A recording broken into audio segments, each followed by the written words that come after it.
Africa Connect News is your number one news. We begin with breaking news. Iran has launched missiles targeting United States military bases in both Qatar and Iraq. That's according to reports from Iranian state media. Details surrounding the scale of the attack, potential casualties, and the U.S. response are still emerging.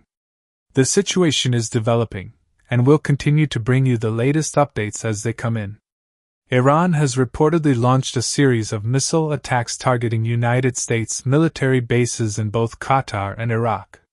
The information comes from Iranian state media, which claims the strikes were in direct response to what it calls ongoing American aggression in the region.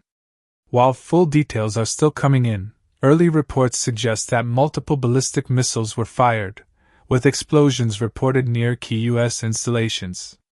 It is not yet clear whether there have been any casualties or significant damage. The Pentagon has not officially confirmed the attacks, but a U.S. military spokesperson has acknowledged unusual activity in both locations and says an investigation is underway. Tensions between Iran and the United States have been rising in recent weeks, following a series of confrontations involving American forces and Iran-backed militias in the region. This latest escalation is expected to further strain already fragile diplomatic relations. Governments across the region are closely monitoring the situation, with concerns growing over the potential for a wider conflict. World leaders are calling for calm and urging both sides to de-escalate.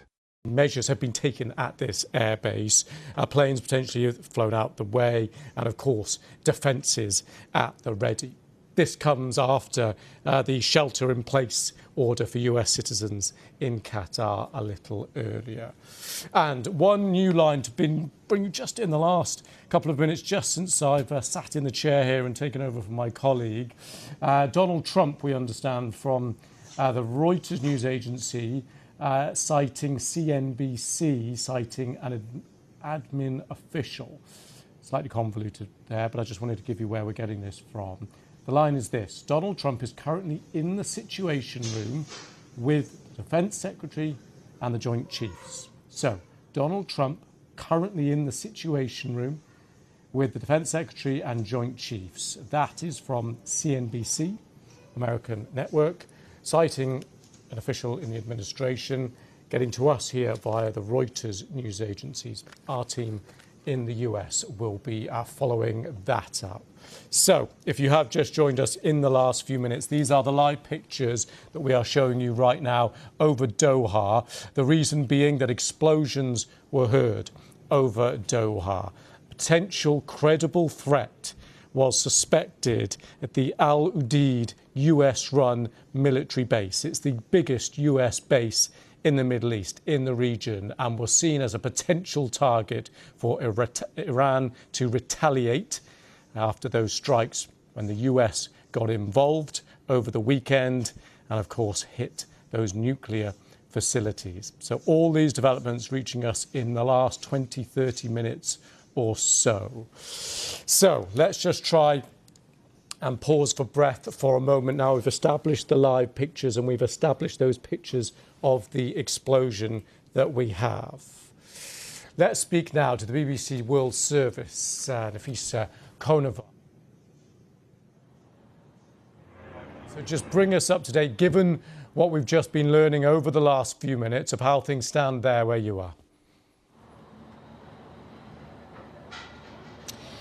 Luis, right now in Iraq also we heard and confirmed that Iraq's Al-Assad base, which housing US troops, has been attacked but apparently, according to sources that talk to us, two missiles were fired toward Ain al-Assad, which is the US's biggest base in Anbar province. And these two missiles, as our military sources are saying, has been intercepted. We still don't know that if this is the first wave of attack or this is all that Iran wanted to do, but we can confirm that Iran has carried out this attack, calling it its naming tidings of a victory. And it doesn't say more, Iran's news agencies, that what comes next, but they say that Iran simultaneously has attacked U.S. bases in Qatar, Bahrain, Kuwait, and here in Iraq. It was expected. All these countries were in high alert, and this morning, most American citizens in Qatar, they received first email from U.S. Embassy asking them to stay in sheltered area and not to come out until further notice. And then after that, a few hours after, officially the U.S. Embassy posted that warning on its X platform, and then that was followed by the UK warning to its British citizens in Qatar, asking the same precautionary step to take and stay in sheltered area. So step by step, hours by hours, we could feel in the region that is coming. But as I said, it is not clear that it is the whole thing that Iran wanted to do, or it is only the first wave. I remember in 2020 when the U.S. killed Quds Forces commander, IRGC Quds Forces commander Qasem Soleimani here in Baghdad and assassinated him. Iran answered, retaliated by firing 2 or 3 waves of ballistic missiles towards Al-Assad Air Base and also Erbil Air Base, housing U.S. and coalition troops. So it can be expected that this is only the first wave, or it can be only the thing that Iran just wanted to send a message to the U.S. that it can reach its bases. Although this Al-Udeid base, which is, you mentioned that it is the biggest and the most important base in the region, is massive and a very well protected bases. I have traveled to several US bases, and that is the most protected base I can tell. And before this attack, there was a lot of alarms and warnings, so that led to US forces evacuating their fighter jets and also some other equipments to safer areas. And Nafise, more broadly now then, given these strikes, how does that change the international geopolitical balance of power there? How does it change relations between Iraq and Iran, and potentially here Qatar and Iran?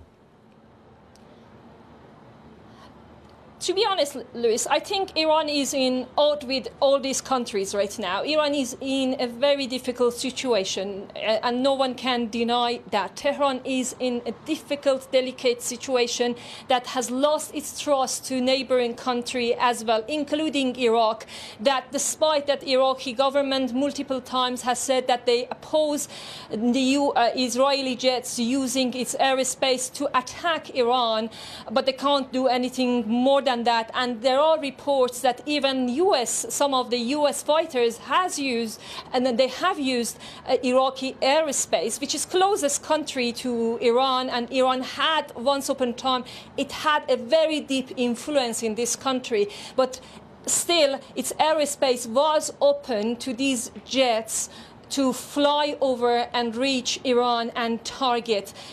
Although Iraqi government says they cannot do much about these jets, they are opposing, they have complained against this to the UN, but not further steps they can take. And other countries, other Arab countries, especially around the Persian Gulf, despite that they have built a very close relationship recently with Iran, but also when it comes to the US, they have other calculations, even in their statements regarding US attack on Iran's nuclear sites.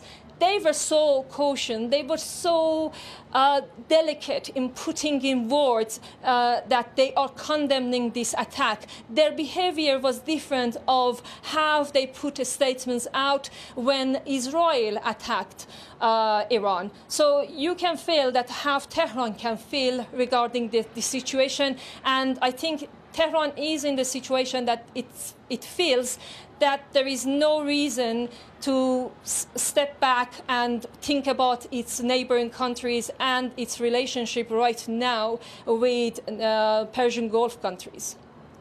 Avisa, thank you very much for the moment. So this is a fast-moving, fast-developing situation, of course. I just want to bring you again those latest pictures we have showing the explosions in the skies of Qatar. That's all for now on Africa Connect News. Thank you for staying informed with us. For more updates, context-rich insights, and authentic African perspectives, don't forget to like, follow, and subscribe.